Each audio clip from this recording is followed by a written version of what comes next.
যারা এই তাণ্ডব করেছে তারা কিন্তু ছাত্র আন্দোলনের সাথে, এই আরজি করের ছাত্র আন্দোলনের সাথে যুক্ত নয়, তারা আউটসাইডার আমার যতদূর মনে হয়। আমি যতটুকু ভিডিও দেখতে পেয়েছি, কারো হাতে ন্যাশনাল ফ্ল্যাগ, তারা হচ্ছে বিজেপি, আর কারো হাতে ডিওয়াইএফ এর সাদা লাল ফ্ল্যাগ। আমার কাছে 3টে ভিডিও আছে, আমি দেখেছি।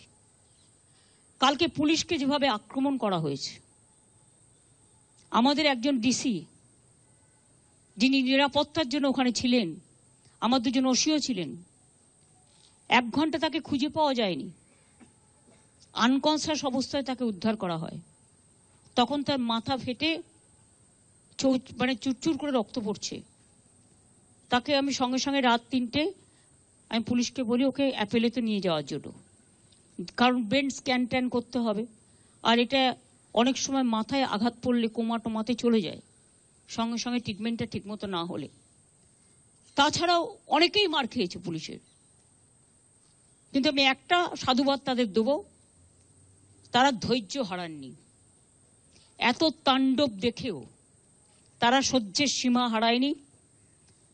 তারা শান্তির জন্য কাউকে আঘাত করেনি, এটা ভালো। বাঁধ ভেঙে গেলে, একটা গান আছে না রবীন্দ্রনাথ ঠাকুরের, বাঁধ ভেঙে দাও, বাঁধ ভেঙে দাও, বাঁধ ভেঙে দাও। বাঁধটা ভাঙা উচিত না। আন্দোলনের পরিসীমা, আন্দোলনের সীমা যারা আন্দোলন করে তাদের নজরে রাখতে হয়। আমি ছোটবেলা থেকে আন্দোলন করেই জন্মেছি, আন্দোলন করেই বড় হয়েছি। আমরা কোনোদিন হসপিটালের ভেতরে গিয়ে সব তাণ্ডব করিনি, ফায়ার ব্রিগেডে গিয়ে এসব করিনি, এসব মাথায় রাখবেন। দীর্ঘদিন দাঙ্গার সময় রাজনীতি করিনি। বাবরি মসজিদ ধ্বংসের সময় আমি নিজে, তখন রাইটার থেকে কেউ বেরোচ্ছিল না, আমি নিজে বুদ্ধবাবুদের গিয়ে বলেছিলাম বলুন আমার কোনো সাহায্য লাগবে কিনা, কারণ সেই কদিন আমি একা রাস্তায় ছিলাম আর কেউ ছিল না। আর তখন একদিন শুধু 4-5 দিন বাদে মাদার টেরিজার সাথে আমার একটা দেখা হয়েছিল লামার্টিনা, লোরেটো শিয়ালদার একটা স্কুলে। সেখানে হঠাৎ করে দেখা হয়ে গেল, কারণ আমি রিলিফ দিতে গিয়েছিলাম। তাছাড়া কেউ সেদিন রাস্তায় ছিল না। 7-8 দিন দাঙ্গায় প্রচুর মানুষ মারা গিয়েছে। এবং আজও আমি আপনাদের বলি, অনেক পরিষেবা না পেয়ে ফিরে যাচ্ছে গ্রামের গরিব লোকগুলো। তাদের ক্ষমতা নেই, তারা বিনা পয়সায় হাসপাতালে চিকিৎসা পায়, স্বাস্থ্যসাথী কার্ড আছে। আজকে আমি শুনলাম মারা তো গেছে কয়েকজন, বাচ্চা থেকে প্রেগনেন্ট মাদার থেকে শুরু করে, বিনা চিকিৎসায় চিকিৎসা দেওয়া হয়নি। কিন্তু তা সত্ত্বেও কিছু জুনিয়র ডাক্তার এবং অনেক সিনিয়র প্রফেসররা তারা অনেক জায়গায় এমার্জেন্সিগুলো করছেন বা ওপিডি করছেন। আমি তাদের অনেক অনেক ধন্যবাদ জানাই। আর বাদ বাকি যারা ধর্মঘটে এখনো আছেন, সবটাই তো মেনে নেওয়া হয়েছে, অত কিছু বাকি নেই। আর এখন তো আমাদের হাতেও কেসটা নেই, কেসটা তো সিবিআই এর হাতে। আপনাদের কিছু বলার থাকলে আপনারা সিবিআইকে গিয়ে বলুন, আমার কোনো আপত্তি নেই, কোর্টকে গিয়ে বলুন। ম্যাটারটা তখন সাব জুডিস হয়ে গেছে। কাজে আমাদের তো এক্ষেত্রে সাহায্য করা ছাড়া আর তো কিছু নেই।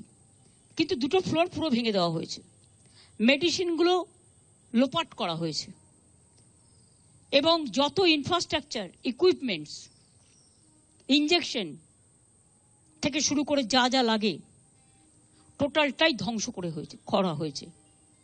প্রায় আমি শুনেছি এটা, আমরা এখনো টোটালটা অনেক টাকার ইনফ্রাস্ট্রাকচার নষ্ট করা হয়েছে। নতুন করে আবার হবে কিনা আমি জানি না, কারণ এগুলো করতে, এত মেটেরিয়ালস রাখতে, এই হসপিটালগুলোতে আমাদের প্রচুর মেডিসিন থাকে, প্রচুর স্যালাইন থাকে, প্রচুর অক্সিজেন থাকে, প্রচুর সিসিটিভি থাকে, প্রচুর ইঞ্জেকশন থাকে, আরও নানা রকম জিনিস, এমআরআই থেকে শুরু করে স্ক্যান থেকে শুরু করে অনেক কিছু থাকে। এবং আজকে আমি শুনলাম 2-1জন পরিবার বলেছেন যে আমরা এখানে পেশেন্ট রাখবো না, ট্রিটমেন্ট হচ্ছে না, তার থেকে বেটার হচ্ছে আমরা বাড়ি নিয়ে যাব। তা যদি কেউ পেশেন্টকে বাড়ি নিয়ে যেতে চায়, সেটা তাদের নিজেদের ব্যাপার, নিজেদের অধিকার। কাজে এ ব্যাপারে আমার কোনো বক্তব্য নেই। আমরা চেষ্টা করব, যদি তিনি কোনো হাসপাতালে শিফট করতে চান আমরা নিশ্চয়ই তাদের সাহায্য করব। এটা মানবিক ব্যাপার, রোগীকে চিকিৎসা দেয়।